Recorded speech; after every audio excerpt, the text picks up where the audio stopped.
Hello, welcome to the module 4 and lesson number 2, where we are going to discuss today about how you can achieve image SEO.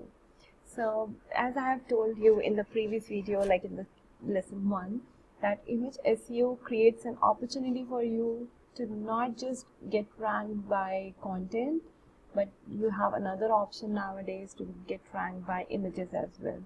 So why not optimize images as well, which takes very less time. So so as I have told you, like for me this course is like SEO for everyone. It's like you do basic SEO which help you rank your website on Google, and I also consider that not everyone is very techy, so I'll give you very easy and I'll say very quick methods to optimize your images as well. So suppose you have to upload a new image to the media library, or while you are downloading some images to your folder. So always remember, the very first step of doing image SEO is please name your file properly. It should not be like dscs101.jpg, like the format you took your picture. And so what happens when we take our pictures from the camera, it's actually in the format dsc001.jpg, something like that. Don't upload it over here. You have to name it. Like suppose if it's my image, like in the beginning I actually uploaded my images, so I added my name, Techie Girl. It's everywhere. So you see techiegirl.jpg. So these kind of name you have to give.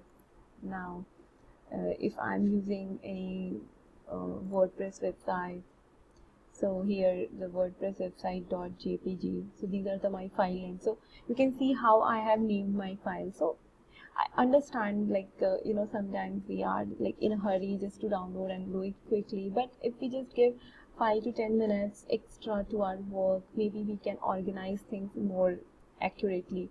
So the best part is that when you are creating any image or you are downloading it from Canva, name it properly.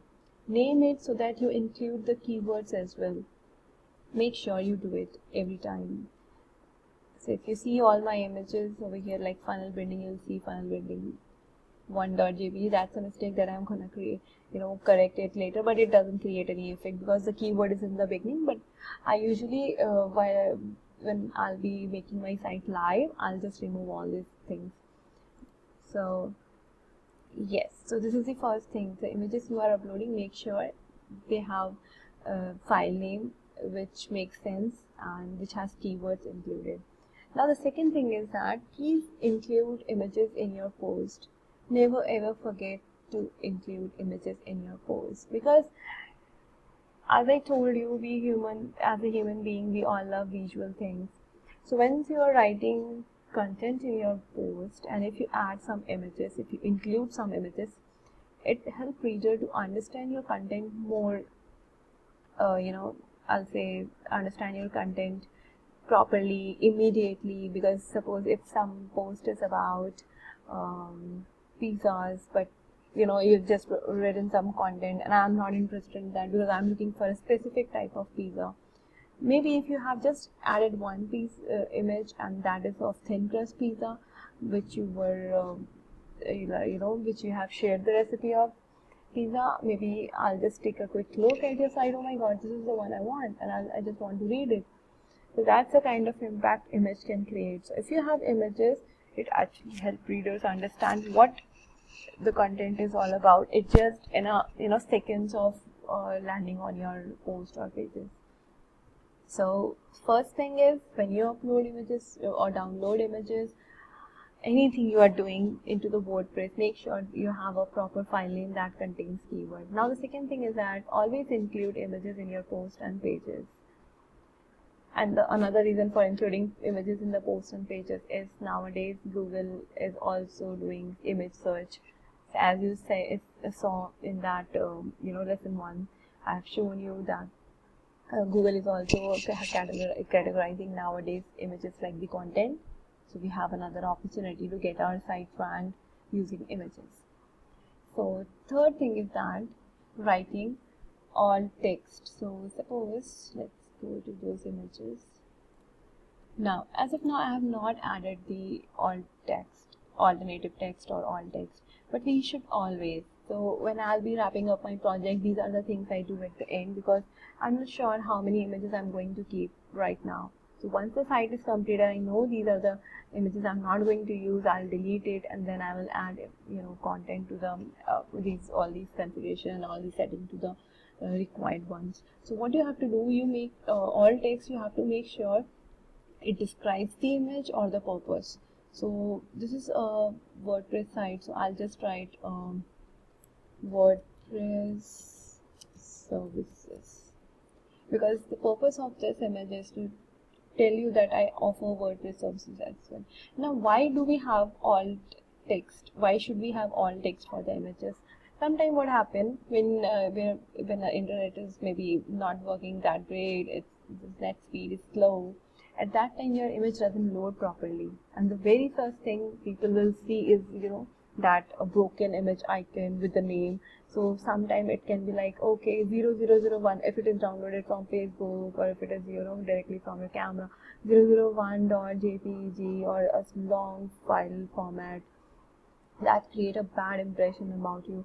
So that's why we should always add an alternative text, because if the image is not loaded, at least the text will describe the image was for this purpose. And also, in some people who are using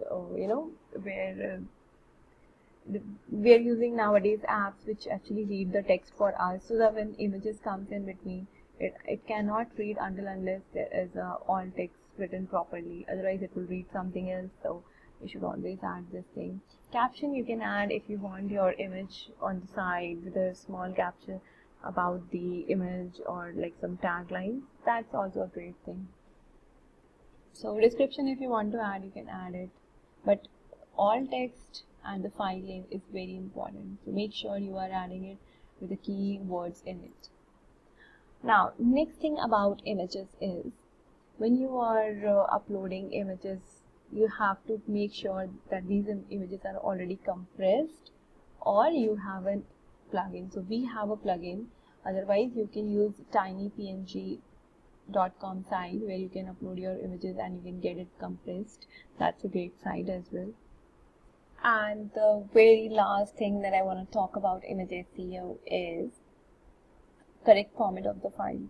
So always remember, if you are using any file that is transparent, like especially logos and all, make sure it is .png. So if you have a file which needs transparent background, so make sure it is saved as .png file.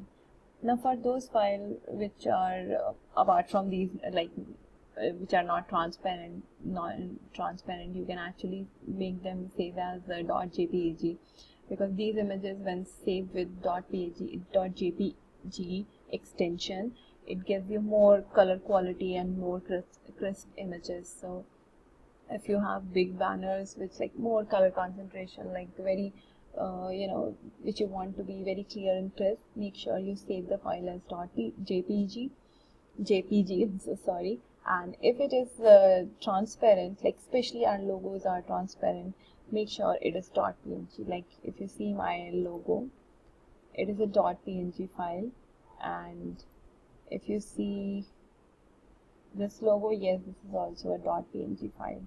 So these are the things that we need to take care while doing image SEO, and there is no other reason that your site will not rank on Google.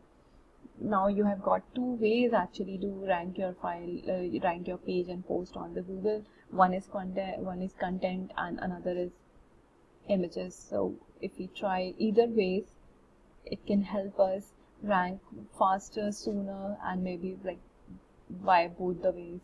So good luck, and if you have any queries, you know it how to reach out to me, so please do let me know. Bye bye.